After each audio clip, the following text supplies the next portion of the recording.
me know if you guys can see this okay. Michigan, welcome. Am I echoing? I'm not echoing. Okay, great. Thank you for that confirmation. Oh, I see Alice. Let's add Alice to the stream. Hello? You sound good? No echo? Not yet. No echo. I don't hear myself. Is this? I think it's happening. Let us know if you can hear Alice okay, myself okay without a weird echo. Okay, we did it. We did it. Oh, Good morning. Good morning. It would not have been appropriate if it didn't begin this way, Alice. No. So, hi, welcome. Let's take a deep breath, because this is probably what this year has felt like. Let's take a moment to appreciate the chaos of this year. Yes. So perfect. It's so perfect. I just discovered about probably exactly 10 days ago that I'm a total perfectionist. And so, so this is very confronting for you.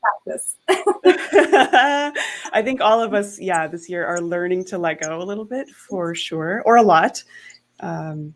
Yes. So deep breath. I was just about to show folks the brand essence session that we did together in the summer, maybe early summer. This was kind of like the first, Alice and I hopped on a call.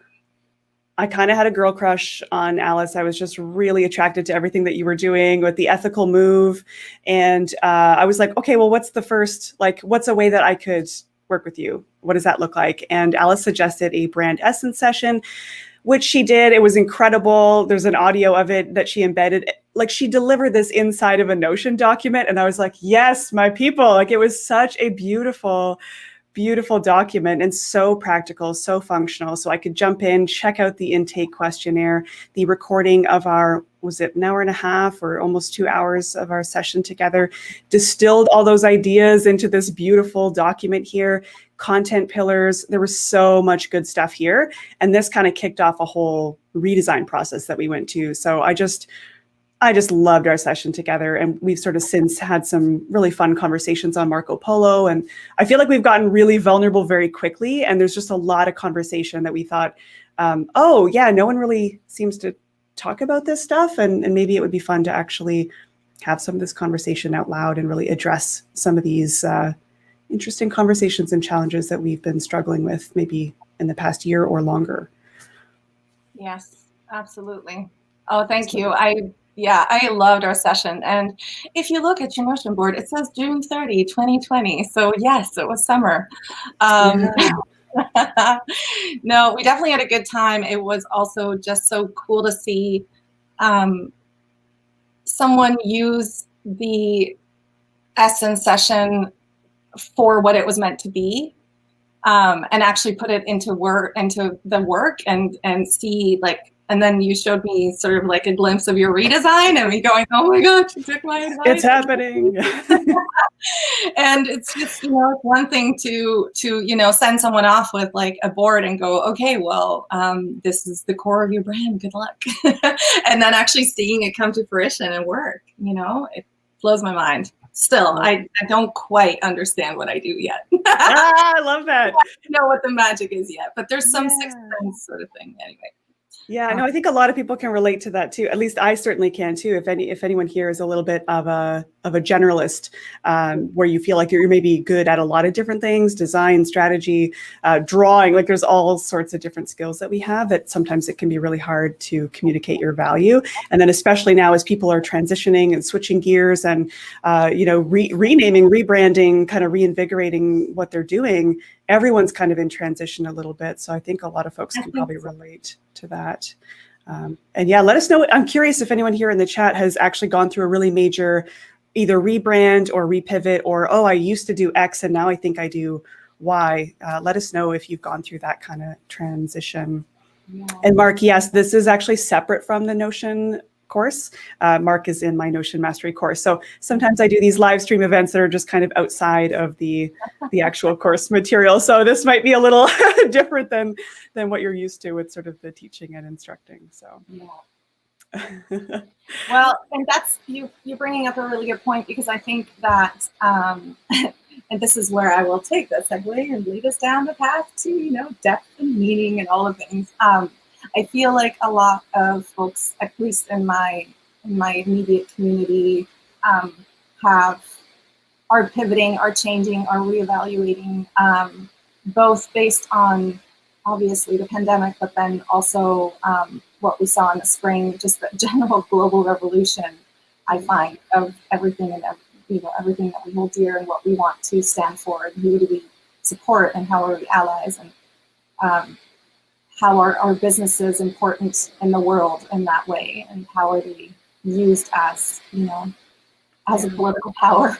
So I feel like there's a need to shift, or at least reevaluate, even if it means that you're getting more clear on what you already have. Maybe it's sinking more into what you already got, or letting go of some like satellite pieces that you don't longer need, or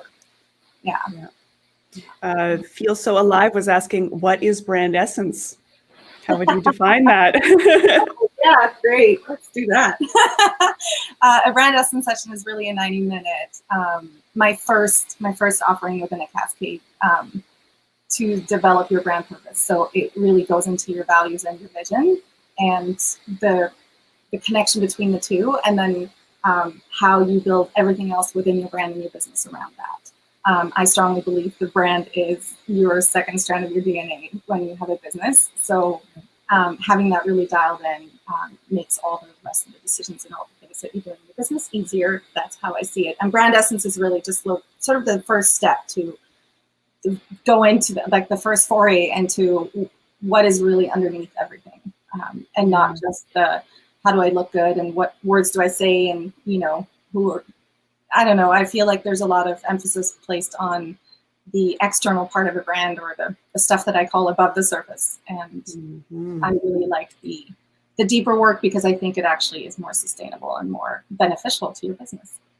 And I love, speaking of segues, what I love about this too is when you're so clear on the anchoring values, it makes other decisions a lot easier. Like, I'm not feeling great in my life right now.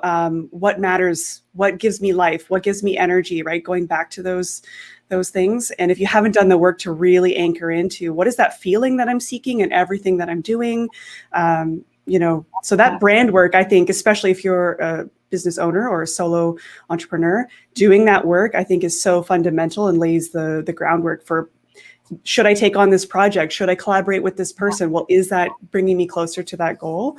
So I think that brand essence work is so far beyond just like, what is my brand? It's so much bigger, right? It's that North Star vision stuff that makes goal setting easier. It makes everything so much easier. Yeah, and I think that we are, and I'm sure you'd agree with me on this, that we are so intertwined with our work, especially as, solopreneurs, I'd say, or entrepreneurs in general. So there's so much entanglement anyway. So instead of fighting that and trying to make your business a super clear other satellite thing, really understanding how you and it operate at the same time within each other and within each other's cycles, and how that all works. To me, that makes a lot more sense than trying to get clear on the outside. But that's also just because I believe in self-development and that kind of work, which I think branding is for your business. Absolutely. I think there's no greater like entrepreneurship, I feel like, is school of life. Like the stuff you learn about yourself along the way, the self-management skills you have to develop. I just think there's so many skills that nobody warns you or tells you, that you just kind of, well, I'm in the deep end now, I guess I got to figure this stuff out.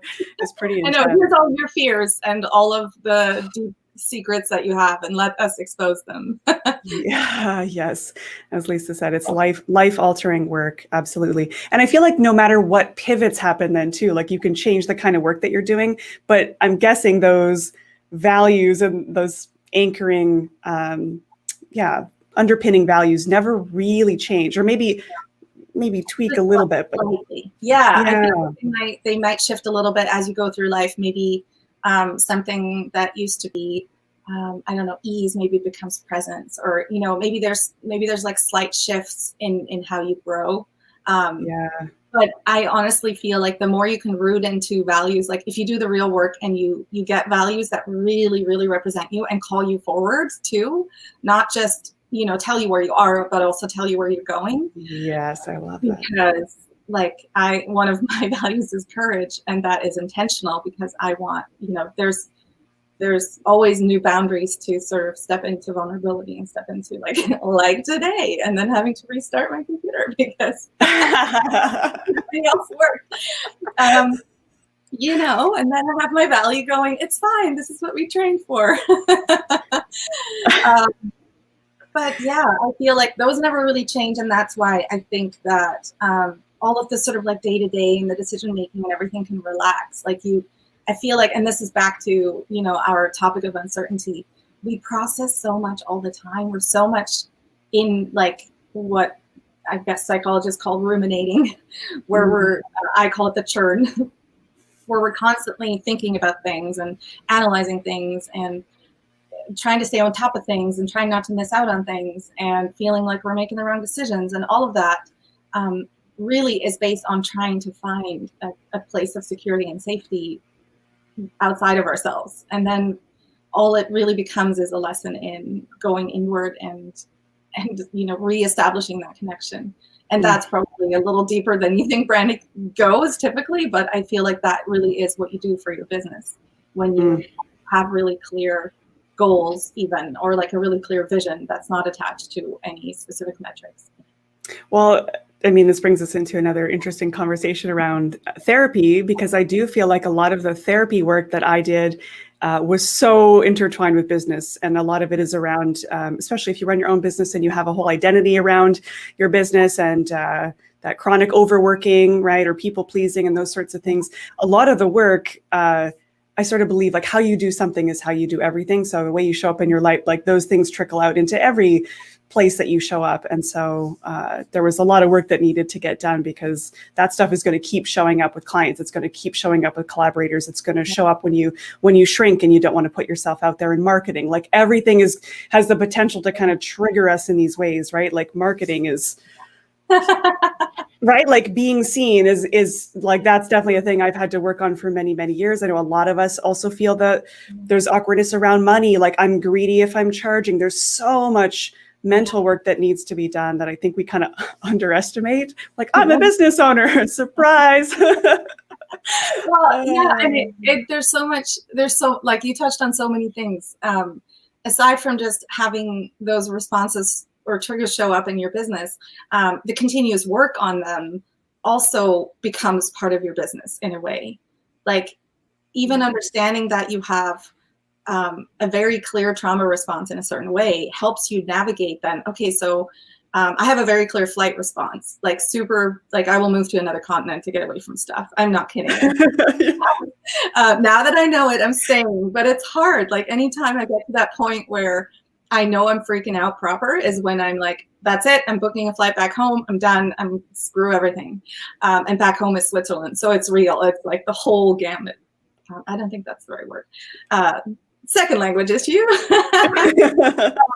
But really what it means then is like, okay, so if I have a flight response, anytime that a client shows up that might not be ideal and me just wanting to quit right away, or like I enter a contract and then I'm like, oh, you know what, let's just forget about it all. Let's just, or I'm going to start something and then like a couple weeks later go, you know what, I never wanted it anyways. So there's, and all the commitment issues that come with like, you need to be really committed to your business. Otherwise, yeah, forget it. I don't think that it's really going to go anywhere for you. Or as Lisa Greer, who's here with us today, said, you're going to land in the poorhouse.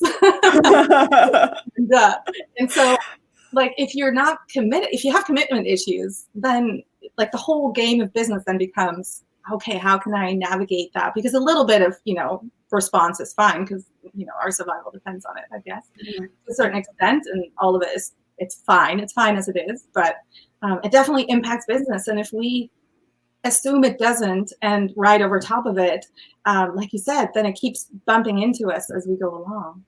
Yeah. Totally. And that's why it's so nice when you have a coach or a therapist or someone who understands owning a business or having additional, I don't know, for me anyways, it helps, if somebody's across from me that really, gets me in that way. And someone who's willing to call you out when they notice that you're doing the thing, the little pattern that you do. They're like, oh, you notice that you're doing the thing, and you're like, damn it, I am doing the thing. I know. Noticing is like the first practice. I feel like that's always the first. Like even just noticing when because usually it comes up in blind spots, right? We don't know until we know, and then it becomes about, oh, it's here, oh, it's here, oh, I see it, literally all over the place, and then yeah. Yeah, I know. Carolina was saying, yeah, she gets it. Commitment in business is hard. And I mean, my husband and I had this experience when, like, we built a software, right? We built Doki, software for online course delivery. And then we realized, like, oh, I don't know that this is the market that either of us is that excited to double down on. So then what happens when you build something that you're like, this product is great, but also that's not what I want to talk about in my marketing all the time. Oh, yeah. And that was like a really hard thing. And then you keep hearing these conversations about like scaling. And we're going to these different conferences about how you got to scale. And I think scaling makes sense when you've like found your thing and you're ready to double down on it and you're ready to scale. But it was like, I don't know that this is the thing I want to scale. And I don't know if this is the format that I want to scale it in. Yeah. So it was like a lot of resistance. So of course we're not like inviting and attracting people in because we almost didn't want to, because we know what the maintenance looks like. We know what it's going to take to grow that. And we had to admit that neither one of us was actually that interested in doubling down on it. So that was a big, awkward realization. Like what happens when you pour a certain amount of time and energy and effort into something that then you're like, wait a second, this is not the thing that I want to grow. Ooh. And you can't get into that sunk cost fallacy. You're like, well, I've already put so much time into it. I already did all this, so therefore I must continue. That's also not ideal, right? And I think you touched on something before where we put so much, of your business becomes part of your identity, and then all of a sudden it's all wrapped up in like, well, what are people going to say? How is this going to look? If I just like start all this and then everything's great, and then everyone thinks you got it all together, and then you're going to abandon the project that you just put so much money and time into. When really all it is just identity building. You're learning about yourself, right? And then, okay, this is a thing I don't want to do. Now I know. I had to experiment and see what it was like, apparently. And I think we judge ourselves very harshly in that time too, right? And we forget that people are not paying nearly as much attention to our sales pages, our businesses, and whatever. Like no one remembers that you offered that sales page service and now it doesn't exist anymore. Like nobody paying that much attention. And so I think it's only once you find that product market fit and you double down on it that like, oh yeah, I know her. She's the one that does X. Yeah. But it takes a while to get to that point where I think you're kind of ready to double down on something. And I'm hoping that COVID-19 has kind of given us all a little bit of grace in knowing that so many of us are having to just like, whoop, well, that's a new thing. Like suddenly I'm having to figure out how to do this online now. So I'm hoping that pivoting almost becomes a little bit more normalized as well in this time. Yeah, because it's just what happens. I don't know a single business owner, and I feel like I know a lot of them, that has not pivoted at least once this year or once in general in their business. I just feel like it's so normal. It's like moving to a new house or, I don't know, getting a puppy. Like it just doesn't matter so much. And like you said before, it's like the amount of time I spend on my website, I'm pretty sure nobody else does. So, there's no, the amount of attention other people give us is usually like, what will they think of me? How does it pertain to me? How does it relate to what I'm thinking? And not, oh, is this person, do they have everything they need? Like, is what they're doing what I should be doing? Or, unless we're in like a comparison spiral, that's a totally different thing. That's totally different and valid thing. That is a rabbit hole that, just is completely unhelpful. But it also like really understanding that it's really not that important if you pivot or not, as well. And it kind of depends on what you want for your life, right? I want to be happy and peaceful. And if my business doesn't give me that, then I'll pivot. Fine. Yeah. Actually no big deal. That's kind of an interesting thing that you brought up too, that one of my past goals or values was around like, I just want to be as like stress-free as possible. I want to build like a very peaceful life. But then, after events of this year, I was like, I don't want to just have a chill life. I want more impact. Yeah. I want to have more positive impact. And that means not necessarily having an easy life. And I think I actually prefer that. I want to take more chances, to take more risks, to put myself out there, to redirect funds to underrepresented groups. Like, how can I do this? What's that going to take? And I realized that was actually way more important to me than just like designing a life that wasn't stressful. Yeah. So it's interesting how these moments too can kind of change how we see the world. And it's not like my values have changed, but impact looks different now for me. And so I want to like reinvest in different ways. And Nicole brought up, just because we can do something well, and even if we can do something, we're really skilled at something too, it actually doesn't necessarily mean that we should, right? So we don't have to do all the things that we're good at necessarily. Oh yes, story of my life. And I feel like everybody then has an opinion about what you're good at and thinks, oh, you're really good at drawing, you should just draw for a living, or you're really good at designing stuff, you should do that. And I built my business around that. So I get it. Yeah, Nicole, I'm right there with you. Until I finally was like, no, everybody out of my head. I'm going to just build the thing that I want to do. And would you look at that? I'm totally cool with marketing. I'm totally cool with everything that's exciting about it. And I'm excited to go to work, and I'm in it, and I feel it really good about it. So I feel like there's definite value in being like taking a moment for yourself and really understanding what you want. And I love what you're mentioning about impact, because it can also change. Like I know that there's times in my life where I want to just be peaceful and quiet and nothing, and you know, like I just spent 4 months alone in a cabin. Perfect. I think that's exactly what I needed.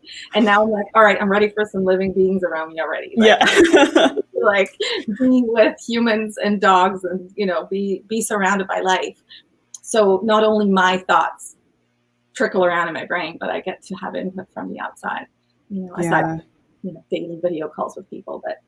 I think we forget the seasonality of business. There's literal seasons, obviously, but then there's just seasons of life where, and maybe you can relate to this too, but I go through phases where I'm consuming a lot of information, right? And I'm just taking it all in, and I'm just like all excited and inspired and just like study, learn, take all the courses. Yeah. But then you need time to integrate that learning. You need time to shift from consuming to creating, and that's a whole other different type of energy. And so there's different points, I think, during a month, during a quarter, during a year, where you're feeling more of that creative energy. And so whatever you can do to kind of tap in, be a little more aware of when, am I consuming because I'm avoiding the hard task of creating my life's work, right? I know, and that's what I think this continuous check-in and like my continuous daily habit practice helps me to stay on top of that. So I can even go and look back at the month and go, okay, was I continuously showing up in that way? No, actually I wasn't paying attention to this, or I actually was the entire time. So I don't have to worry so much. So that to me, like, then becomes just a practice of noticing, really noticing, and as they say in meditation, notice and label, and then move on. Yeah. And that's why I think I know we both have kind of leaned on Notion as a tool to do that, daily practices, weekly practices, time for processing every week. So at the end of the week, I'm looking at things like, how much did I clip into my knowledge library? How much, I have a view, for example, that shows me what is the ratio between what I'm clipping and consuming and what I'm creating, like how much content and notes I'm creating, just to get a sense of like how off is that ratio. And obviously, Notion makes that kind of stuff easy, but is there anything that you specifically implemented maybe in Notion or just as part of your sort of daily practice that you're either open to sharing or want to share? Like, Alice shared her space with me, and it's beautiful. And I love how much intention there is there to see your commitment, see what's most important, and to do that mental health tracking, if you will, to kind of notice those thoughts. Is there anything that you're kind of open to sharing either through screen share or that you just want to talk through? I think I'll talk through it just because I'm a little worried that the minute that I'm going to turn on the machine again and like plug in my second screen, everything's going to completely shut down. So I think that I love that.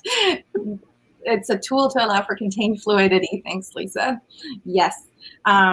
So basically what I looked through, like, it was funny, based on this, knowing that we're going to have this conversation, I was like, I wanted to go back and look at where this all came from. Like, why did I even have these practices? Because I started it as a business commitment practice.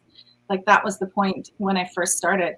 And so I just chose to do 20 daily habits for 300 days to make my business work. Because did you say 20 habits? Yes, ma'am. But okay. that's also, that includes things like, like 10 minutes of this, or like click this, or make sure that. So what it originally started with was just things like be visible every day. And that could be in like a comment in a group. It didn't have to be, a Facebook post or Instagram story or something like that. Although they don't think they existed yet at the time. But and then say no every day.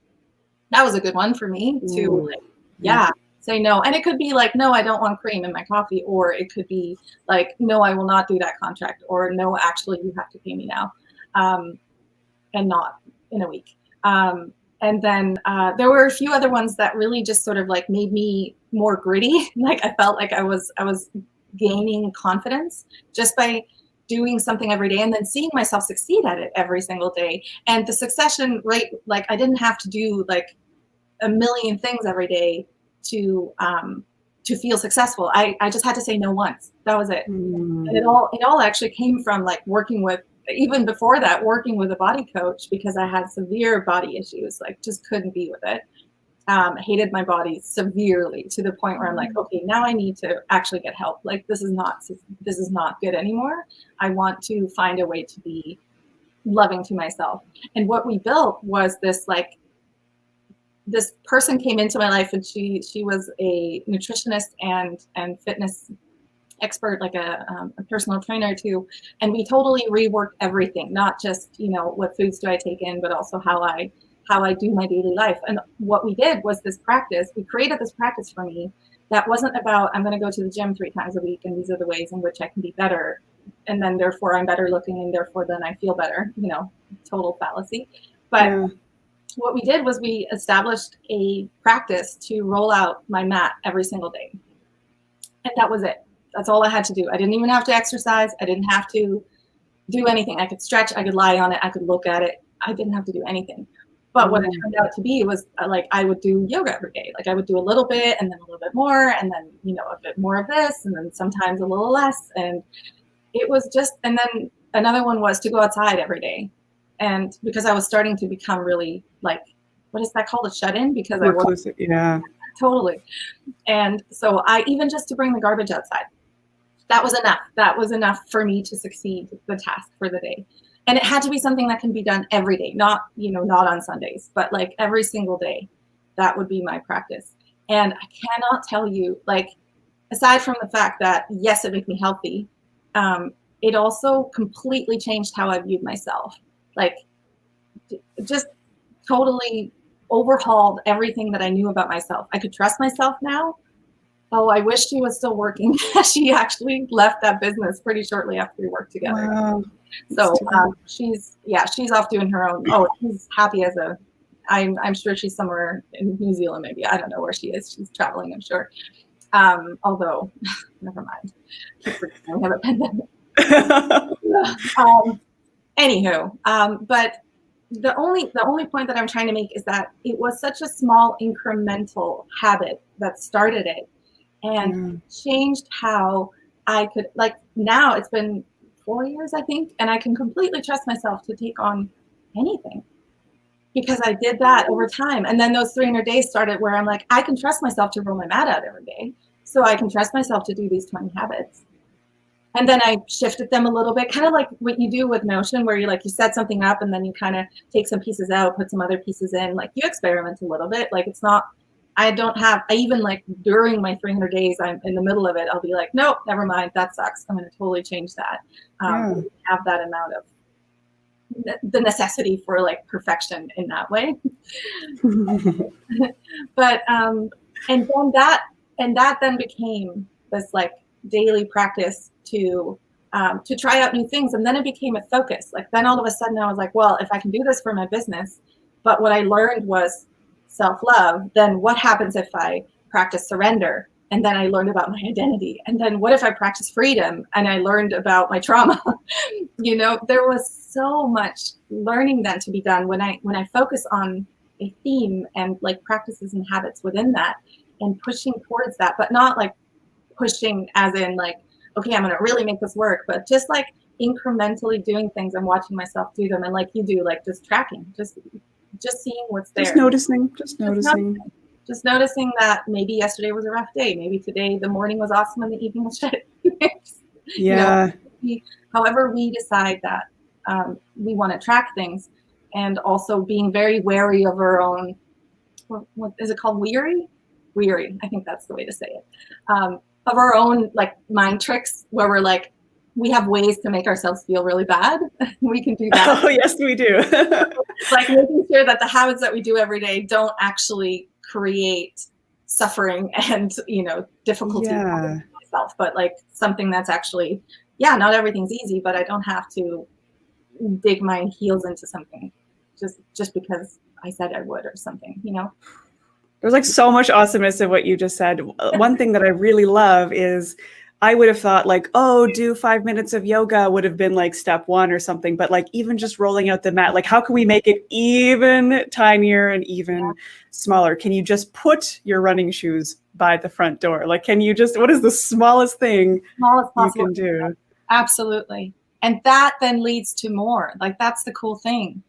It just automatically, when you see yourself, when you start trusting yourself and you start believing in yourself and you're like, oh, I make good decisions. And, oh, like I'm succeeding at life, her inner mother-in-law. Good one, Nicole. Yeah. The inner mother-in-law. But it's like, it's that we don't need our inner mother-in-law in that moment. Like we can just see that we're already succeeding, because oh yeah, that's the important thing. And I think that's what you've discovered for yourself too, I'm assuming. When we track, we actually have proof. So we think that things went a certain way, or that people see us a certain way, or that, we have a very, very vivid imagination how things went. Yes, we do. And then you can go back and you can actually look at what it really happened.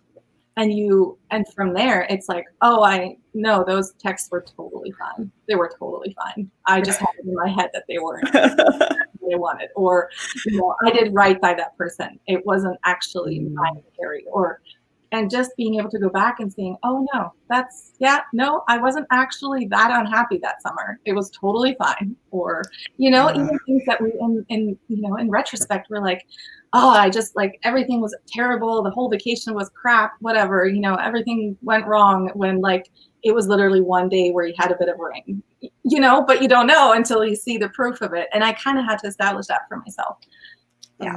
And I think that ties in with the sort of idea that, our brains are so wired to remember the bad shit and the trauma and, just bad memories to keep us safe, right? So that we avoid that thing in the future, which is, again, another reason I think why it's so important to track the wins, track the progress, even if they're tiny. So something every day that you're grateful for. I've been doing this for 2 years now. And even it can be like my assistant, the sun, this plant leaf, like it can literally be just like the habit. It can be so, so small, but you can't simultaneously be grateful and also in anxiety and pain at the same time. Like it actually forces your brain to be in that moment of gratitude. So it can help you like start to slowly wire your brain a little bit to be appreciative for what we have despite what we don't have. Absolutely.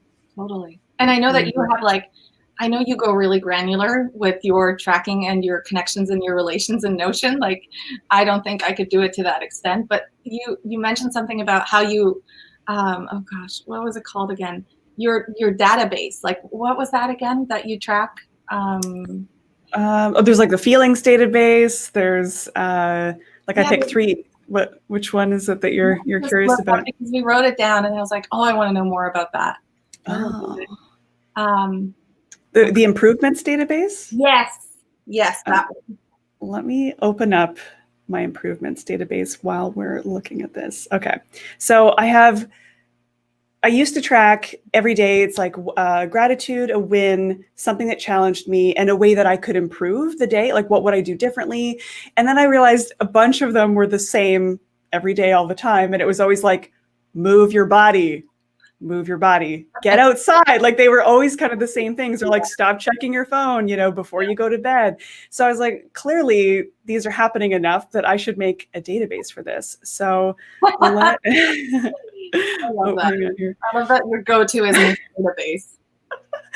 So, and like making the spaces inspiring, right? So these were the most common messages that I've given myself. So no technology before bed, move your body every day. They're almost like affirmations, but they're just like, these are things you've said would make your day better, would improve things in your life. And then just notice how often I'm saying them. So in my daily journal, I just pick from the database, and then there's a roll up happening so that you can see, like, I've said this 12 times. I've said this 12 times, right? So these are actually sorted in the order of how often they show up. So I can start to be like, okay, that technology before bed thing is really a habit. So now when I really look at my year, I look at my month, I'm looking at what are these cumulative habits and behaviors that I like, I don't like, that I want to change.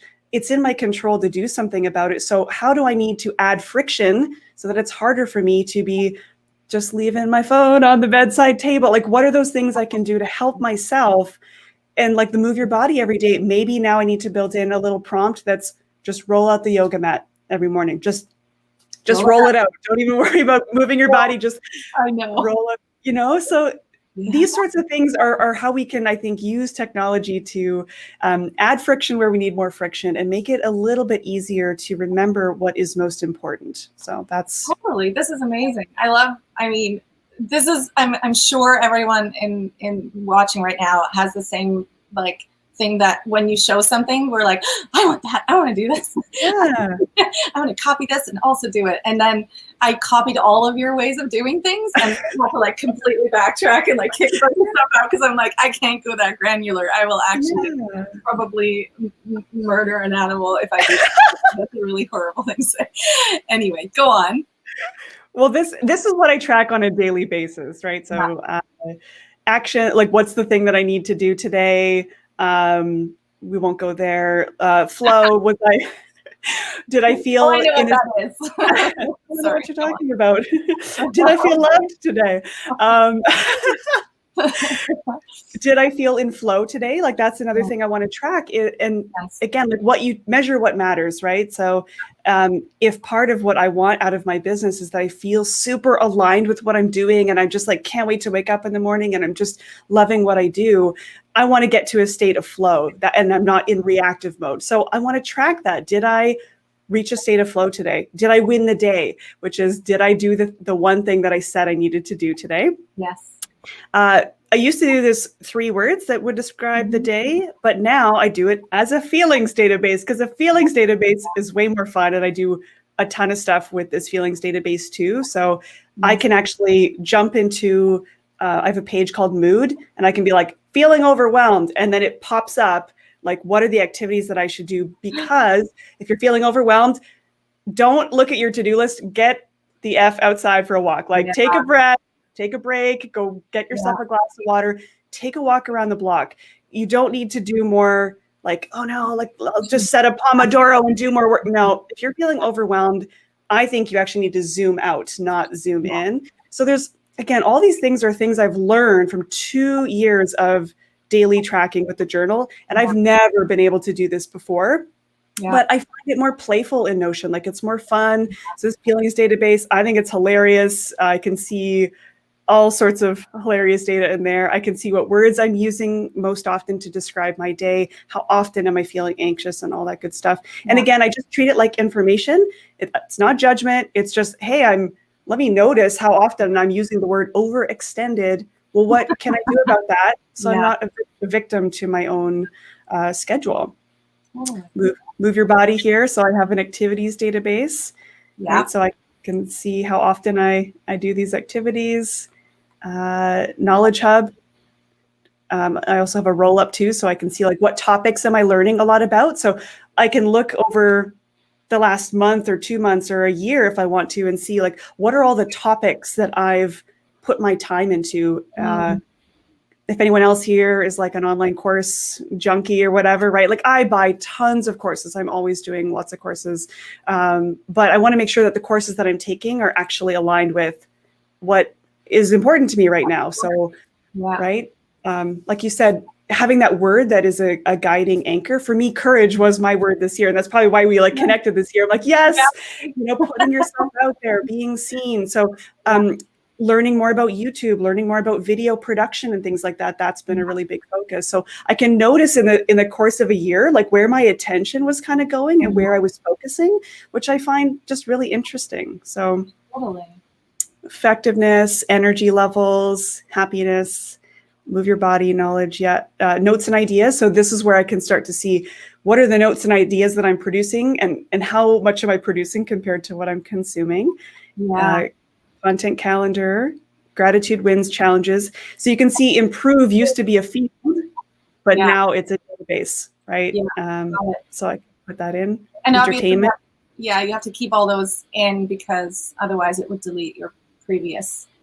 And I'll delete that at the end of the year. Same thing with the feelings, like now that I'm moving a bit more to a database model. But this takes me 5 minutes to fill out every day. And I sort of think like everyone has 5 minutes to reflect on their day. And if you don't, then like what's that thing about, oh, if you don't have time, then you need 2 hours of meditation a day or something like that. It's like the people that need it the most are the ones that say, I don't have time to do it. Because I think getting into this habit is the only way you can notice like why you're in overwhelm, why you're kind of overly activated and just like in reactive mode. So this forces me to slow down a little bit and say, how many times are you going to put that in your daily journal before you actually take action and do something about it? Well, absolutely. And also like, just noticing what's actually going on. I don't know if you've ever had this experience where you had to like check in with your feelings and go, okay, so is this actually the truth? Is this real? And that to me is like, well, this goes straight to my trauma work, like dealing with flashbacks or things like that, like really understanding, like noticing what's happening from the outside helps to not fall into the rabbit hole, what I call it. So yeah, I love that. Thank you for sharing. I think, and it's funny because I'm like, oh my God, I have like 3. No, that's not true. Maybe like 10 things, but I track things more in the regular, in the lower. I know you were about to share the bottom bit, but no, I loved your setup too. Like I think it's so key to measure what matters for you, and it makes sense that your setup is going to look different. Your life looks different. What you want to track looks different. It'd be weird if it was the same. It'd be a little creepy. It'd be like, Alice, come on. I know you like me, but. So no, what I find interesting is okay, so this might be a little challenging, and I'm going to say it anyways. What I've noticed about my own trauma work is that I often strive for control and for understanding and for complete minutia, like understanding everything so I can manage. And I find the higher level, like complexity my tracking becomes, is the more I'm seeking certainty and the less I'm actually where I'm supposed to be for myself. And so I found myself like tracking all the things, and then the actual thing that I was doing was becoming the focus instead of like what it was there for, if that makes sense. Yeah, absolutely. And so I actually had to like take some things out because then I was starting to get overwhelmed even by just controlling my life or controlling the heck out of my life in general. Through this like tracking habit. And so there's also like, there's a balance to it as always, to finding that good sort of like, as Lisa called it, contained fluidity for me works really well, where I have some guideposts. And I really love tracking what I'm seeing in nature, because right now it's a whale or a seal or something every day, an eagle, it just is neat to see what's in nature and to notice it. And I think that's the nice thing about tracking, is then you notice it on purpose. Yes. Kind of like a journal, right? And that's why I like to add at least one photo of the day on those cover images too, because then again, you can look at your journal in terms of, wow, like I forgot that happened back in February or March or whatever. And, I looked back, was it last year? And was like, oh, I forgot about those trips that we took. And that was like such a rich, full summer. That was amazing. So our short-term memory kind of deceives us because we're like, oh, all the things I didn't do that I said I wanted to do, right? So finding that balance and really appreciating what we've done and what we've seen. Yeah. And I think allowing ourselves also to do things that, I don't know, I feel like it has given me the opportunity to get to know myself better, also by what the things are that are actually important to me, not just what I'm tracking, but like what intentions I'm setting. Even things like what people would say, don't do that. I started doing just because it is actually really beneficial. Like my favorite thing right now is my worry list. And it just came from like a night of severe flashback, like total trauma flashback, was like almost hyperventilating. And I went like downstairs into the living room, and I just kind of like, I was like, my brain was going a million miles an hour, and I'm like, I literally want to crawl out of my skin. Like, what are all the things that are going on? I think it was sort of like, yeah, it was just, there was a lot going on in general. And then I just like got my, like a notepad and just wrote down everything that was worrying me in that moment, like everything that could go wrong, like just, from nothing, my parents are going to die, everything's going to go in flames, like whatever, like however big the fear was getting. And I think after like 20 minutes or 30 minutes of writing, my brain calmed down. And then I went back to sleep. And none of that really mattered because none of it is real. And in the moment, there was no car coming through the wall. There was nothing actually happening, which is, typically what happens in a flashback is that it feels real, even though it's related to something in the past. Your body thinks it's real in that moment. Yeah. Thinks it's real. Yeah. And so, see, Shauna, I know it's so effective because it just immediately takes the weight off. So I've started to do that every day. I just write down my worries in the morning or, sometime in the day. And then I just have it out of my brain. And I also have a really, elaborate gratitude list to balance it out.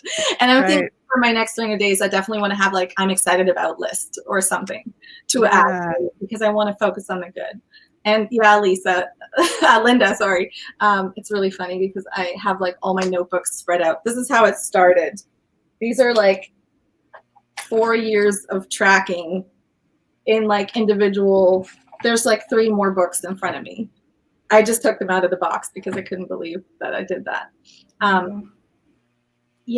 I just feel like there's so much that we are not allowing ourselves to be with or feel or, you're welcome. I really I needed other people to be in the boat with me too.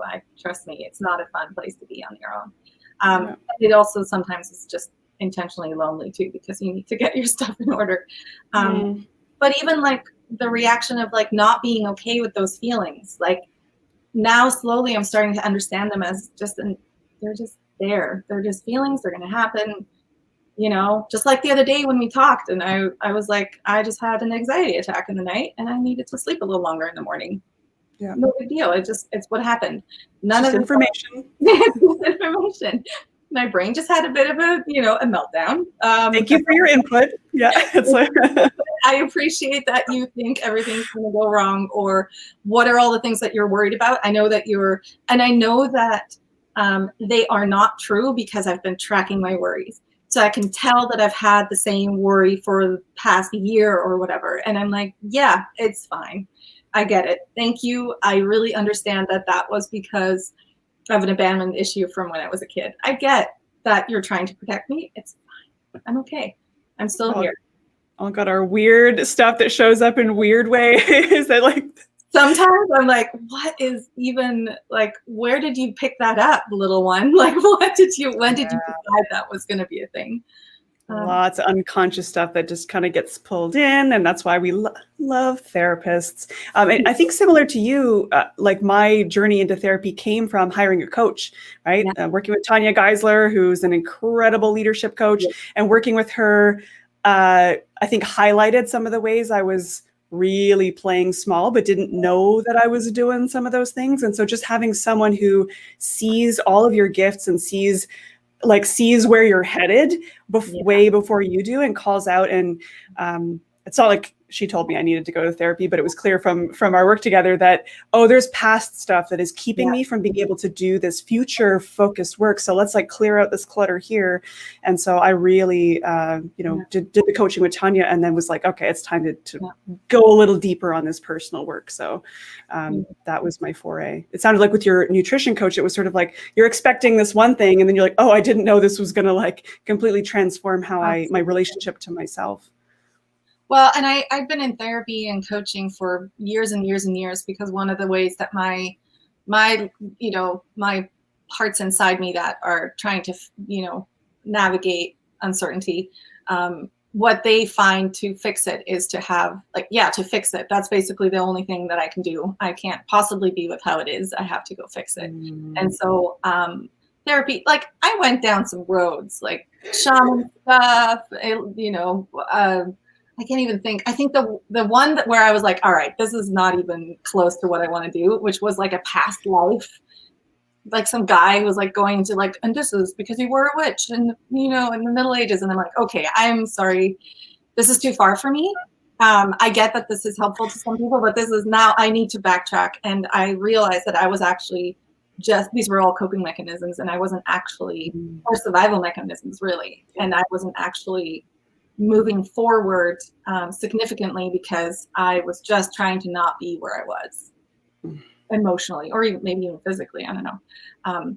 So that body coach really came at a time when actually my business was going fantastic, and I was feeling good about the amount of work I was doing, not the exact work that I was doing, or the exact people I was working with, but the like it felt like it was slowly moving. So I was like, do I have such a dissonance going on between who I feel I am and my work? And that's where it came from. And then I had to concede to like go back to therapy to actually deal with my trauma. Once I entered a relationship, then all my like past came up, and I'm like, oh yeah. So great. Now thanks. The work never ends. Oh yeah, but it's nice when you come out the other end with like a whole bag full of tools. And I feel like Notion really helps to create like a sustainable, positive change into the future. It might not help you heal, or maybe it does. Mood tracking has actually helped a lot with diagnosis. Even if you're like concerned about mental health and concerned about, what might be going on with your life, or maybe you have like an actual disorder, maybe there's some, maybe there's an actual like thing that's in your brain that's making things impossible.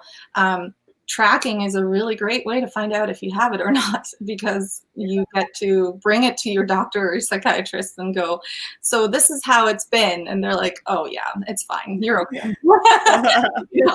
Or, this is normal. This is not normal. Yeah, but it's like, it's so helpful for them to see what, it's like a nutritionist tracking, like eating habits, you need to know what's going on right now before you can make a change.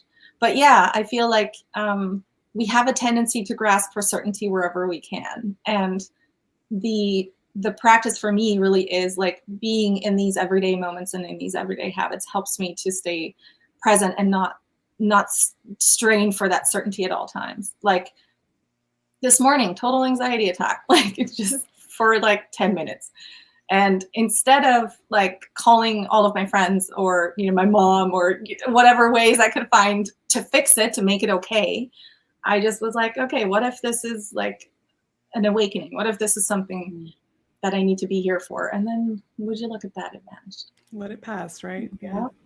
But don't, fight those feelings. Yeah, totally. Yeah. Oh my gosh. Yeah. I love that. And the same thing happens for business. And this is like why I love your work so much, because of the idea of creating, I mean, this is still what is left over in my head from our session. So maybe you've totally moved on now, but the idea of creating a personal OS, just creating your own ecosystem and your own like guiding principles, right? They just kind of feed the system. Mm-hmm. I think it's just such a such an important thing for us to take on. Well, one of the cool books, I don't know if anyone here has read this book, Body of Work by Pamela Slim, but I started to pull in some of her prompts and guides into my space too. So, and this is obviously related to the work you and I were doing too, is like, okay, there's this Notion stuff and this is becoming a big part of my work, but it's not just about the tool. There's so much more happening here. How do I communicate this? Where does this fit in with my legacy? Where, like, all these big questions kind of came out because this work with Notion kind of took off, and it was kind of a surprise, and it was kind of neat. And there's like parts of this that I love. So I just wanted to understand, like, where does it all fit? And so I really enjoyed this book, Body of Work by Pamela Slim, that, you know, you'll see some similar questions here, like what are your roots? What are your values? What are your beliefs? Why do you believe it? Whom do you care deeply about serving? Why do I care about serving them? What are the problems that you want to solve? So I started pulling in databases that I already had, you know, like what is a sustainable business? What is the good life? All this good stuff. So I just kind of used her framework to start pulling some of this stuff in, but looking at, and these are, again, prompts from her book, like what are the scars that kind of make you who you are and become baked in, and those influence your values too. So sometimes I think we have a tendency to dismiss that stuff as being like, oh, that's my baggage, like, let's not talk about that, whatever. But this stuff inevitably is going to trickle out into everything that I do. It's like this connection with my family is a reason, like there are reasons that generosity is a big part of my business, or that I bake that into my values, or curiosity. Like all of this stuff is all interwoven. But I think if we don't kind of do the work to really like zoom out a bit and look at what's happening and put it together like this, I find these kind of exercises are just so, again, it's so tied in with the branding work that we talked about, where like once you've anchored it in and you've put it down, you're like, oh, I actually do have a lot of interesting experience, even if it's not the experience that I thought that it's not like UX design or whatever. It's like, oh, there's actually other stuff in my life, like growing up in a low income house or dealing with family members with addiction and mental illness. Like this stuff makes me who I am and gives me a crap ton of compassion for other people and see the world in different ways. Right. So of course we forget how much our entire life experiences, the mentors we had, the mentors we didn't have, all of that good stuff, that is just feeding into this like beautiful operating system that is going to keep growing and growing and provide this sort of anchoring document that kind of, I guess, reminds you who you are, what you're seeking, what you're looking for. And absolutely. I love this. And it's so funny, like all those questions, I'm like, those are my questions. Those are the questions I ask. That's exactly, like, these are the questions you ask. Because really, I don't think my life would have gone as positively as it had were I not, like, I've been doing this for 4 years now, or 3, 2017. What's it now? 2020. 3 years. Without it, I wouldn't have learned about me. I wouldn't have found my identity. I wouldn't have built my own DNA back up from like all the like garbage stuff that was left over from, you know, abuse. Like I finally was able to just empty myself out from everyone else. I wouldn't have been able to do that without actually these like anchoring, guiding, guideposts, I guess. Or I just love the power that they have, but also noticing when they don't serve us anymore, or notice when we, like, I like what you said about the databases, like actually being able to track what you keep continuously having to deal with, or what or you know, how you can improve those patterns. Like they show up all the time. And then also really, really important when you noticing when you hit it on the head, like when you nailed it, you got it, you're in the zone, you're in flow, you have like a really good win. Like every single day has a win in it. I have not in 3 years found a day where it wasn't. So I mean, it doesn't mean it's easy to always name the win. I'm like, I got out of bed today. I don't know.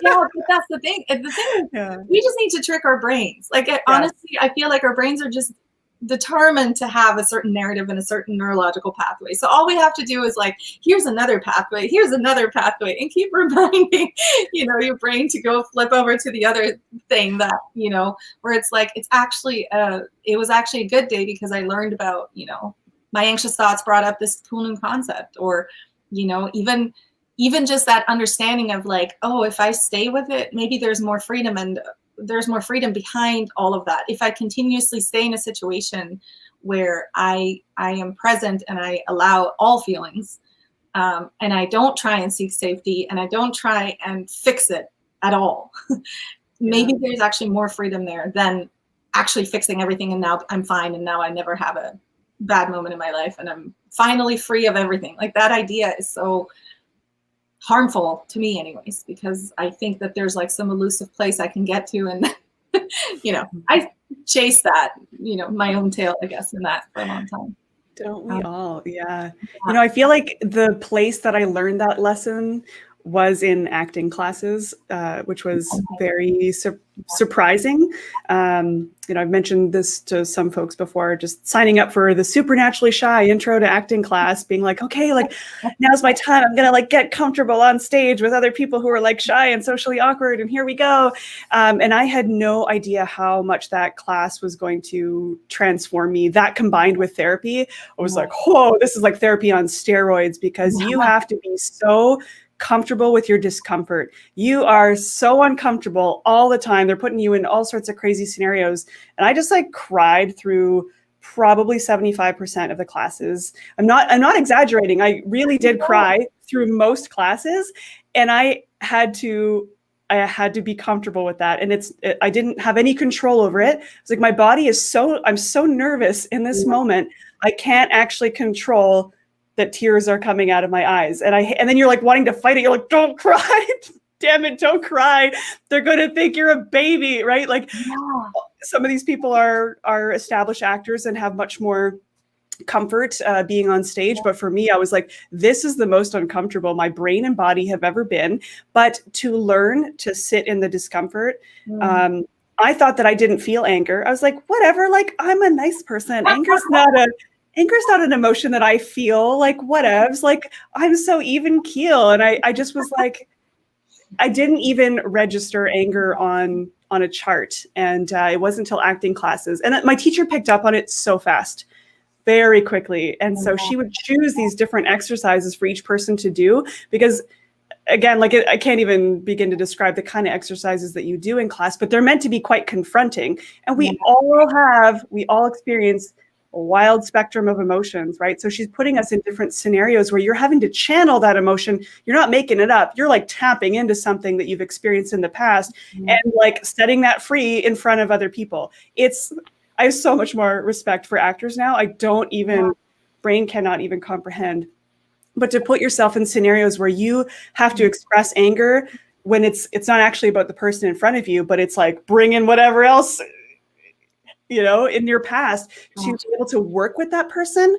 Holy moly, it was the most uncomfortable thing I've ever experienced. But it was the thing that taught me anger is normal. Anger is actually a sign that a boundary has been violated, or we're not comfortable with something. It's information. It's important. It's really, really important information. And when you learn to ignore that, like, it's going to come back. You're going to have to deal with it at some point. So better to embrace and get comfortable with that sooner than later. So holy moly, that was like a life transforming. Props to you. That's incredible. Even thinking about acting just makes my skin crawl. So I'm not going to pretend that I would enjoy that. That is unreal. I can't believe you did that. That's amazing. And also, it was so confronting. I had to keep going. It was like, this is clearly pushing me in the most uncomfortable way. Therefore, something good must be happening. Hopefully. Totally. And I'm assuming there was immediate, like, like, mirrored in your business, I'm sure, like everything that you were capable of doing. Well, I think part of the reason too I'd signed up was because if I wanted to speak on stage, or I wanted to put myself out there, be on YouTube, whatever, I was going to have to get comfortable being seen. And I just thought this was a good way to practice that and to do that. And Meisner technique specifically, it's not about playing a character. You're literally just playing with emotions. It's like a emotional playground.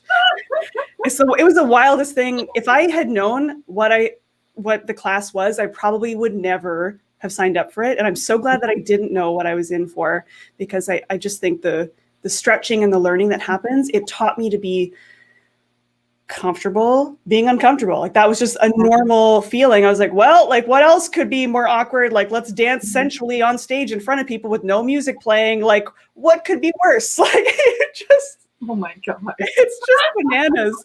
So now I'm like, oh, give a talk about a thing that you love. Okay, that's like way easier than dancing. Parameters. Oh my God. Oh, it's awful, but good. Yeah. But so, yeah, like you said, that stretching, that's so good. I admire that deeply. And yeah, I don't think I will ever do that. But still makes me cringe when I think about it. But oh wow, it's so good. Yeah. Oh, I love that. That's so good. I feel like I'm more pressed into things that make me uncomfortable.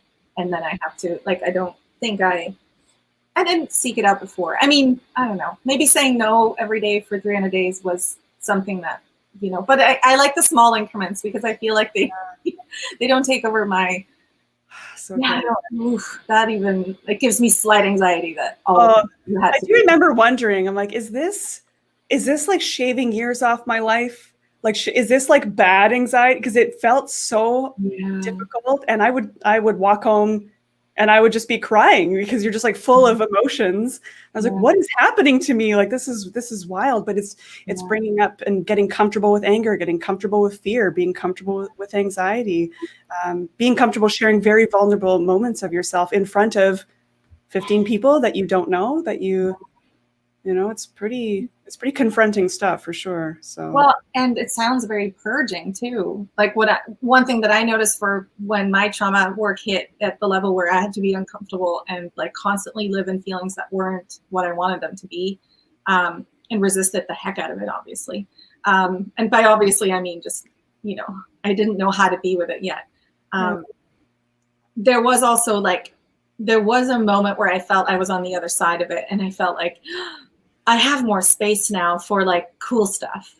There's like a level of like purging that happens as well when we go through these intense emotional times.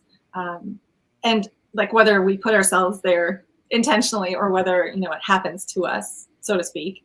I feel like and then acknowledging that and letting it own us for a while and understanding that we're in, the ring of fire, understanding that this is just the part where, you just have to sink into it and trust that the gold is on the other side, or, down there actually, or my mom always says, you got to go all the way down to push off. That idea of really allowing it and sinking into it. And then it just becomes so much easier to navigate any emotions that come up later. I don't know how you experience it now, but I'm assuming when you do have those feelings that you felt in that class, you're like, oh, I know this feeling. Like, oh yeah, thank you and goodbye. Like, there's just so much where we're learning to be okay with, not just discomfort, but also being like, I felt like I was close to insanity. Like in my brain, I'm like,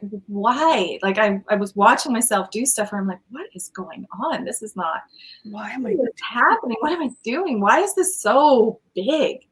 And then going, oh, it's obvious why it's big. It actually doesn't matter. But just being with it and then learning, oh, I have capacity. I have capacity for so much. So that means like when I come to like an uncomfortable situation or when, somebody offers me something I don't want, I'm like, oh no, thanks. I'm good. Like, I don't have to go through the people pleasing hoops anymore. I don't have to. Yeah. Because that was like a muscle that you practiced over and over again. Yeah. And I think that's like, I don't know if you'd agree with this, but I feel like that's the same thing with my habits. It's just muscle building. And then the old stuff just becomes muscle memory. And so you can just kind of think of it as like, you're just training. All the thoughts mean absolutely nothing really in the end. They just thoughts and feelings. They're just thoughts, they're just feelings. They come up, they're real for sure. But like, yes, thank you. And I mean, thoughts even less so than feelings. Like thoughts, I'm like, all right, you're just like little clouds. Like, thank you very much. This is from like meditation practice, like the blue sky, where you're like looking down at the clouds. You're like, all right, but there's still blue sky and the sun above.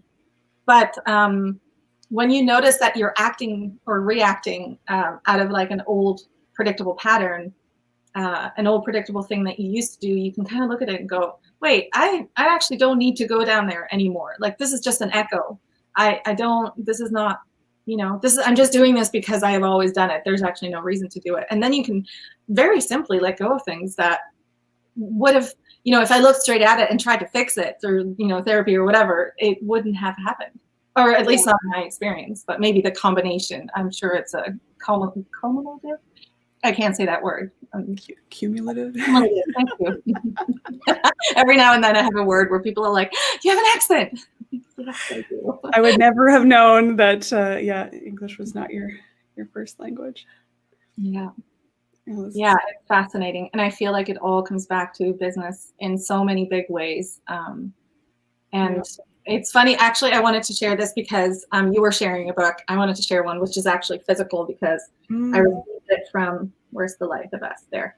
I received it from my mastermind leader, Living Beautifully with Uncertainty and Change by Pamela Slim, I think say.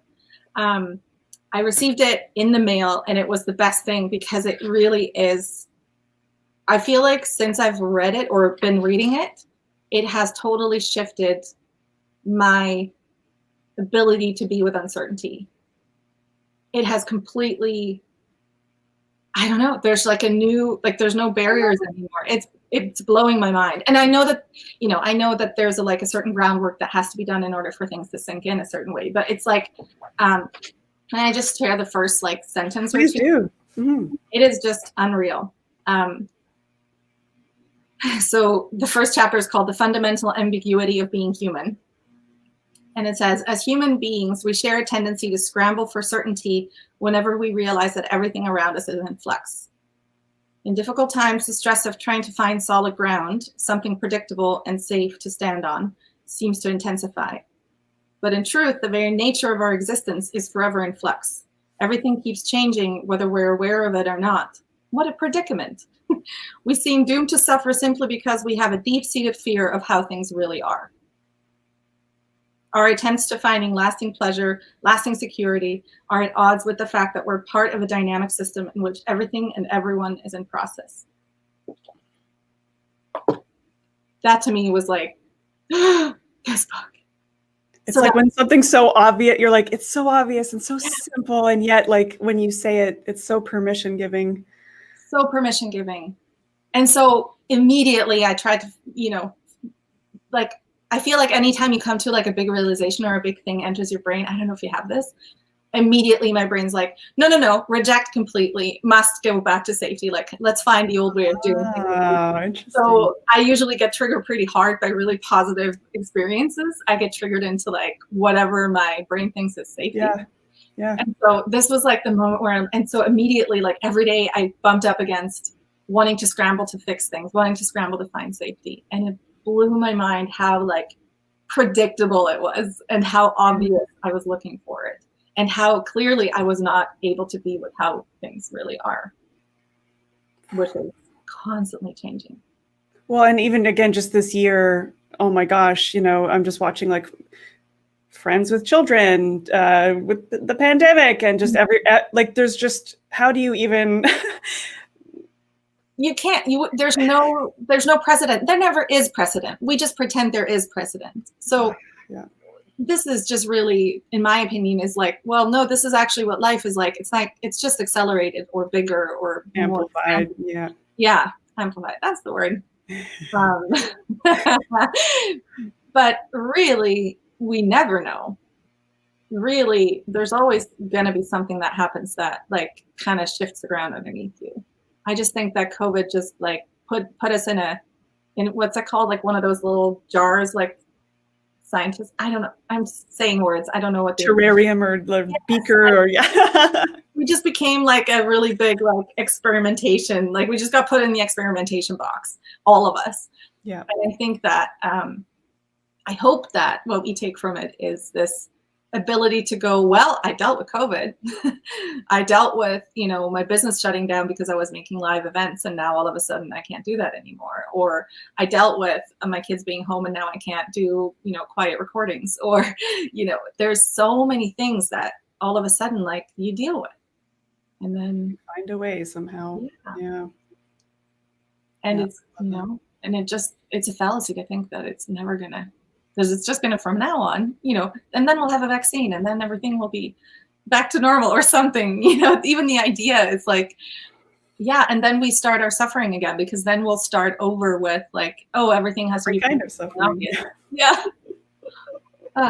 Anyway. It's wild. Yeah. No, I love that. I'm gonna have to pick up that book. Yeah, it sounds Yeah. like I just sent it to a friend. I know it really, and it goes into sort of these like 3 Buddhist vows that I didn't even know I was doing Buddhist stuff until I read this book, where I'm like, oh, I'm doing this thing that you're doing in this book too.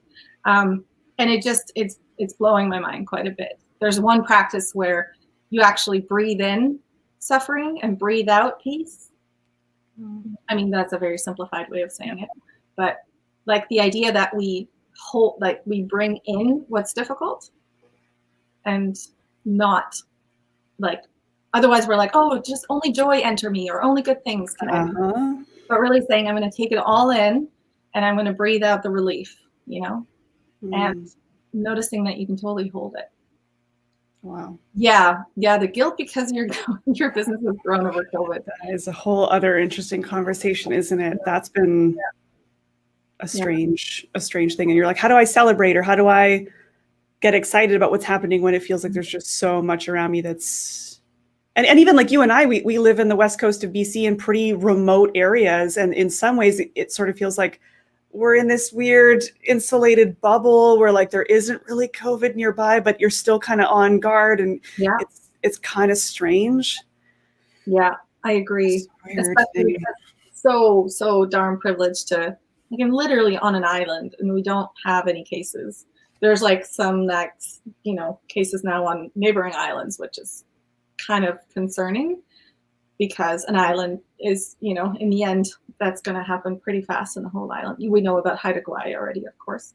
But yeah, it's such a strange, I don't notice it. And I think that's the guilt too, is like, I actually have there was no shift. There was no change for me, really. The only thing that changed is like a couple of big contracts ended because because it was an in-person gig. And then, but good riddance. I didn't need it. It was a good sort of, shift out of work that I wasn't supposed to be doing anymore. But other than that, and I guess that's big enough, I suppose. But I think what was kind of interesting, I mean, I know we're sort of in like another wave of it. We don't really know like what's around the corner and what's going to happen, but it did feel like such a strange moment where everyone had to push pause, at least for a little bit. Yeah. And for those of us that could just like work, and you're like, just keep doing. You're like, whoa, we all kind of had to slow down for a minute and be like, wait a second. And what am I doing? Where's my time going? Where do I want it to be going? It was like a kind of a chance for a bit of realignment, which I think is why so many people were like, wait a second, I want to stop offering these services over here. Actually, I want to do more of this. And like, life is short. There's sort of that vibe of, well, what am I doing with my time? Yeah. And I think people making different decisions. So it's kind of an interesting, you hope some good, interesting, innovative things come out of this, right? That it's not all bad, that it just forces us to change, to innovate, to do something different. Absolutely. Well, and I think, I mean, for me, the forever interested in navigating feelings, I think that it was also a really good moment for us to actually have to come, like, be alone with our thoughts for a while, not be around all the things that we think we need, and all of a sudden kind of be left to our own devices and try to find ways to keep busy, I guess. And, stuff comes up when you all of a sudden have think space. It just does. And so even that, I think, is just a really good thing to go through at least once in your life, where you just are forced to face yourself, and not even just what you care about, but also what you've been avoiding, or what you've been, what you haven't been doing, or, I think that there's a real benefit to that as well. Not everyone is willing to go to an acting class that's going to make them face stuff. So awkward humans, us normal humans need like, I guess, a global pandemic too.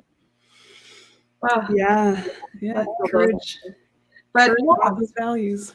I know. So what's your how are you moving forward? What's your sort of way into not just this next year? I'm kind of tired of, calling it year end, and now it's different. Yeah. But still, there's also some of it is like riding that energy, which I also like. So what's the next sort of you're going? And I mean internally and externally, I suppose.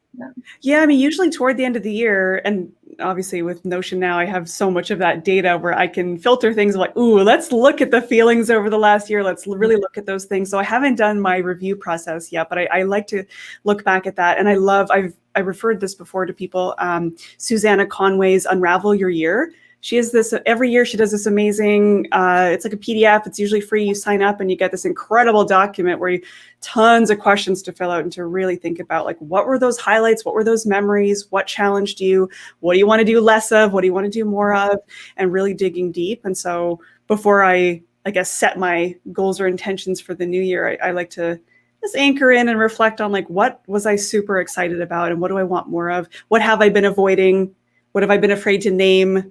Right. And then I love to choose a word that kind of does anchor the year. And I think you do something kind of similar, right? Where courage for me was like putting yourself out there on YouTube, like just doing all sorts of stuff that makes you really uncomfortable, that involve being seen. And so I'll have to think about, like, what's that vibe? What's that feeling? What do I want in 2021? Is it more impact? Is it like, what's that going to look like? So I don't know yet. I don't know necessarily, but I know, like, I love the teaching side of things, and putting myself out there on video, like experimenting more with more story-driven content is going to be on the list of things to be working on. How about yourself? I love that. And I just wanted to also say, like, you're one of the only emails that I can read that I actually read from front to back. Like, there's rarely content. And I don't mean that because I have a crush on you. Like, that's, we've already established that. But it's really just because your actual content is always so, not just dense, but also multi-layered. And, like, I love the sort of experimental aspect to your work in general. And I just like knowing what's going on, like what you're up to and what the next things are that you're doing. So so I look forward to, like, story-driven content, of course. Cool. Yeah. I don't my 300 days of focus are over tomorrow. Wow. Yeah. So I'm going to start a new 300 days. Sometimes I take a break, and I'm going to start a new 300 days on Monday right away, because it also coincides with me moving back to Manitoba and, spending some time there. So it's like a shifting of seasons in many ways, like we said before. So out of my little hermit cabin and, total alone time and whales every day, to, like, okay, so how do I be with, like, 3 beings in one space, 2 dogs and 1 man? Like, what is that going to be like in the next little while? I'd already talked about making my next focus happy. Oh, yeah. Because I think that I place a lot of emphasis on, like, depth and meaning. So I had, like, oh, maybe I'll make a cultivation and, like, really, and then I'm like, so how about, Chantal, oh, hi, I'll see you soon. She's one of my friends in Manitoba.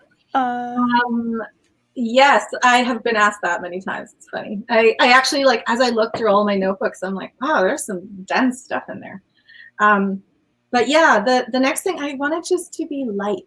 I want it to be happy. I want levity. I just told my guy I wanted a controller, and he has to get us a 2-person game, because I used to know video games. I'm like, I don't know how to do it. You do the controller thing and I'll tell you what to do. And that it actually works pretty well. But now I'm like, okay, why don't I explore, like, what it's like to actually, like, play together and, like, do things that are, I know that it's, like, the opposite of what people are, like, not going, video games are not typically what one should be doing, but I'm kind of tired of Netflix binges. And I also want to see what happens when I start playing and go into worlds and, like, do things that get more creative. Yeah, exactly. So levity, lightness. We have plans to build me a studio right over there, down like right where the light is perfect, because this light is kind of, it's okay. It's never really direct unless, except like in the evening. So that place is like, yeah, I'm going to have a little work box. Yeah, really sinking into, well, not sinking into, maybe just kind of like letting the heavy stuff just be. It was for a heavy year. I thought about a lot of stuff for a lot of years, and I think it's fine to just go, okay, what is it like if I don't think? Yeah. And it's not to say that you're such a thoughtful and mindful person, and there's just so much that you're already doing that creates impact, that even in your lightness and levity, it's not like all that goes away. So I have no doubt that you'll still be, doing your stuff. You'll be. Oh yeah. Well, and what it opens up a space. Like, I want to see what happens when I don't try and clutter it all with meaning. What happens when I just open it up and say, okay, well, I'm just going to let levity run the show for a while. It's like, which wolf are you going to feed, right? If I feed like the difficult one all the time, then there's like, yeah, there's just more openness. And I strongly believe in discovery as part of my sort of life. I don't know, the way that I go through life. Like, discovery is my favorite thing. Instead of figuring out, instead of like putting a lens on and going really granular, I really like what happens when things come just into the space because I opened it up. So, Yes. And so what's cool about that is that in my business, then I get to be more present with my clients, and I get to be more, maybe I'll have more fun with my marketing. Maybe we can do more of these chats. Maybe we can do more, I can go into collaborations and things that are more interesting then, in the way that just outside input. And then also for my movement, like, even just like, we had a team meeting yesterday and there's 8 of us now. And why don't you tell folks here that maybe don't know a bit about your background? Yeah. I guess y'all don't know me. I'm so used to speaking to people. Some of them might, yeah. No. I started the ethical movement. It's a movement for ethical marketing. And the intention is to build a standard, sort of a certification process for marketing, sort of like a new way of doing marketing that is not based on psychological tactics and sort of tricks. And Marie has already pledged, so that's part of us. Like, you can pledge to the movement and get a badge. There's sort of 7 tactics that we're currently that you pledge not to do, or at least do in a sort of like we offer some flips, some options of how you can do it differently. Things like charm prices or lead magnets, or things that are just very common in the online world. And so, so the what's happened this year is that all of a sudden our team has grown so much, and it just has happened. I mean, I know that we did the work. Like, I know that there's a lot of work there, and a lot of passion and vision and drive.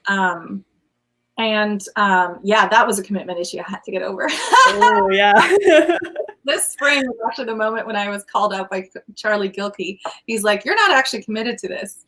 And I'm like, "Oh, what are you saying?" And then I'm like, okay, I just got to do the work. And it's been so, like, it's informed everything. Just seeing how little incremental steps can help shift an entire movement forward.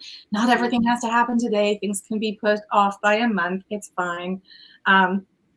And then this beautiful new team is here, and all of a sudden we're looking at people being interested in knowing more about it and understanding more about it. And kind of the same thing that you were saying about the educational piece. All of a sudden we're the experts in the room because we're looking at this and dealing with it and thinking about it all the time. And so now we're actually developing sort of like workshops and things like that, and an ambassador program and like all kinds of new things. And I just had the meeting yesterday, and I think I'm still glowing from it, where I just like realized that all of a sudden team members individually are going to take on projects within my movement. That makes absolutely no sense. Like, is this real How life? did this happen? I know. And they're like, "Oh, we can take care of it." And I'm like, okay, goodbye. Good luck. Keep me posted. It's such a weird feeling when your thing that you started because you had a fire in your belly and you felt like this is not okay.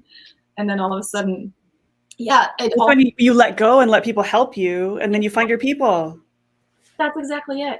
And I was just like not making progress all the time that I was on my own. It just wasn't going anywhere. And then all of a sudden I have these brilliant minds who are all experts in their field, and like, you know, all of a sudden we have a common driving thing that we're doing all together, and it just anyway, so that's part of it too, like even branching into actually making it a business, making it an organization, making it so it has power, economic power. Yeah. As my work, I feel like every entity of my work is built around how to take responsibility, and especially ownership over your own impact, and inside and out, right? As a political power, as a citizen, you know, of which businesses are citizens legally. Like that is like, even thinking that concept, understanding that that comes with a responsibility. And so just making that fun and playful and easy for people to access, so it doesn't become only this like really heavy thou shalt not, you know, do. Yeah, keeping it close. Yeah, exactly. Just kind of letting it become the thing it wants to become, and me not constantly controlling the crap out of everything. I see a theme emerging. Control. Yes, it's a total trauma like response. That's just what it is. And the minute you can let go and say, all right, this is because X happened and it's fine. Still doesn't make it easy to let it go, but yeah, baby step awareness is step one. I'm doing the thing. I see what's happening here. Yeah. Totally. Yeah. So oh, I love that. I'm so excited to see where things kind of move into the new year for you. Well, and you too. I feel like the minute that you really have a vision and an understanding of your impact, or where your impact could go, I feel like things really just fall into place, and you start moving a lot more smoothly along those lines. So for anyone who doesn't have that clear like drive forward, or that clear passion or vision, I don't know how else to describe it. It really serves you to find that for yourself, because I think it then drives the rest of what you're up to. And it can be so liberating when you finally have like you said, a North Star where you know you're heading. It just, everything else just kind of, well, if it doesn't fit in this, like on this ley line, then I don't do it. Are you still doing those brand essence sessions? Because I know it was so powerful, even though I still felt like I had a lot of clarity in general, and it's like I know my values. I work with Tanya. It was still so powerful. I think this work can be hard to do on your own, and so I think sometimes just having someone else reflect back to you, like, you said this, I'm hearing this, is that true? And just kind of reflecting what they see in you can be so powerful. So if anyone's curious, that brand essence session was so much fun. And I think then gave me information to be able to, if I want to work with a content strategist, if I want to work with a writer, if I want to collaborate with other people, it helped me really put that North Star together. So I can't say enough about that experience. It was really awesome. Yes, no, it definitely is sort of the cornerstone of what I do. And then the cascade from that is really just deepening more and more into the framework that I've made to go along with the essence session. And that's a whole other conversation. But yeah, we still do them. I mean, on the contrary, I more than ever do them. Also, one of the first, like, because of my business pivot, one of the first that I used to do, this was my first product that I ever made, or my first service that I ever had when I started my business in 2015.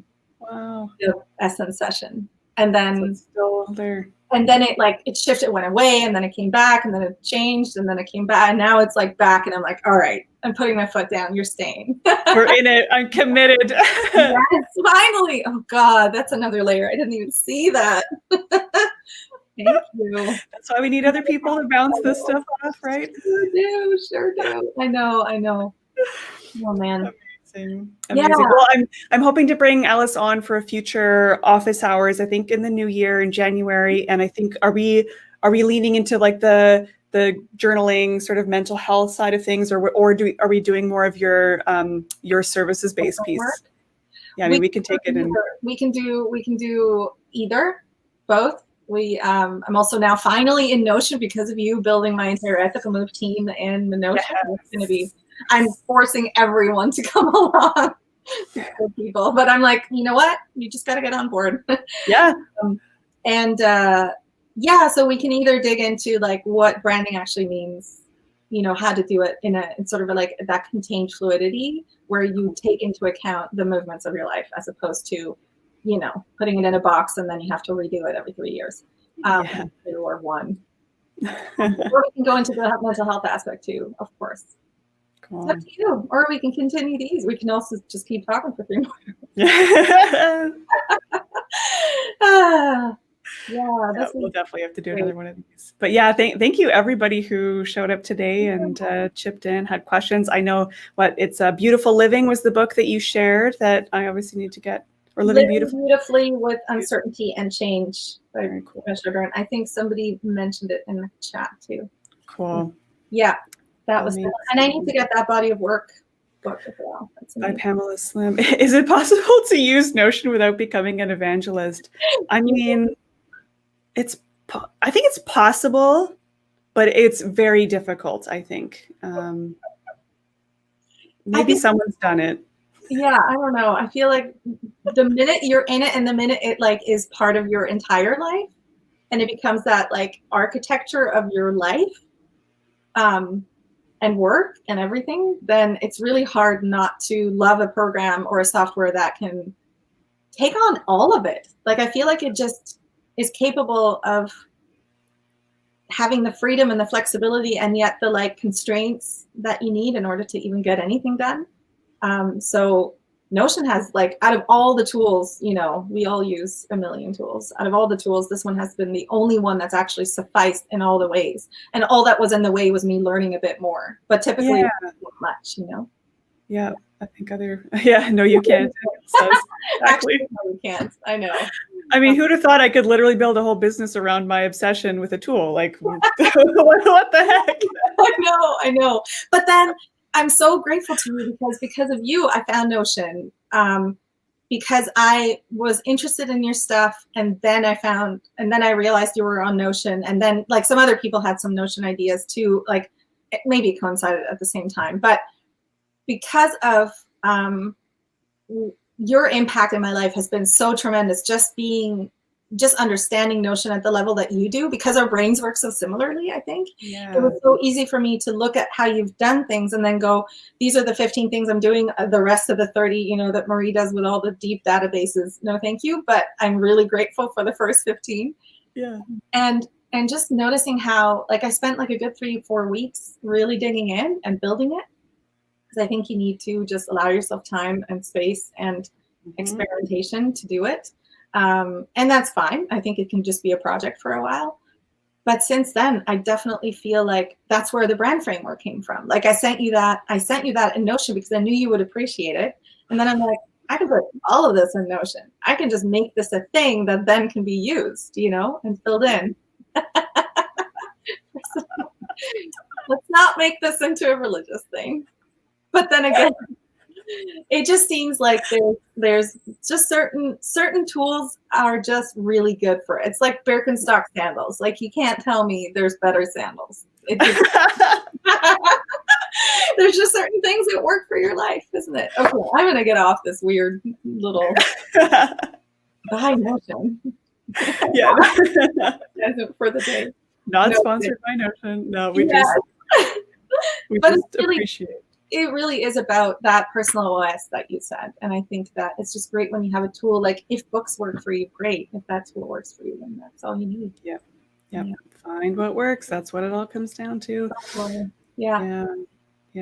Well, this was awesome. Thank you, everybody who showed up today. I know we could chat an entire day, but I know you got to get packing because you're moving tomorrow. Yes. And I need to actually do the recycling, things that turn off the water, all the things that go into shutting a house down, packing up my car.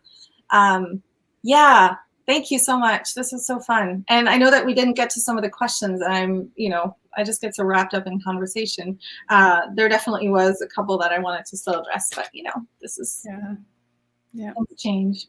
This is just number one. I'm sure we'll have other conversations around this stuff too. But thank you, everybody. And, we'll have Alice on a proper Notion office hours, I think toward the middle or end of January. So that'll be coming up soon. That'll be fun. And in the meantime, where's the best place for people to check out your work? I am at alicecarolina.com with a K. And then my movement is theethicalmove.com. or .org, I should say, both. Yeah, that's usually, those are the two spots, and the rest will satellite off from there. Yeah. Yeah. Thank you so much, everybody who stayed. I know it's a nice long stream. I really appreciate it. And we will see you all on the internet. Yes, please. Take care of yourselves, okay? Everybody take care. Give yourself a little bit of grace during this time. It's a weird time, and things are maybe not always going as planned, and we are just going to have to make peace with that discomfort, aren't we? Yes. Well, how about we learn that is how it is, and not miss that all the time, right? Yeah. But also take some time off over Christmas. Yes. Or any holiday that you celebrate. Yeah. Absolutely. Amazing. Okay. All right. Deep breaths. Have a wonderful rest of your weekend, everyone, and we will see you next time. Yeah.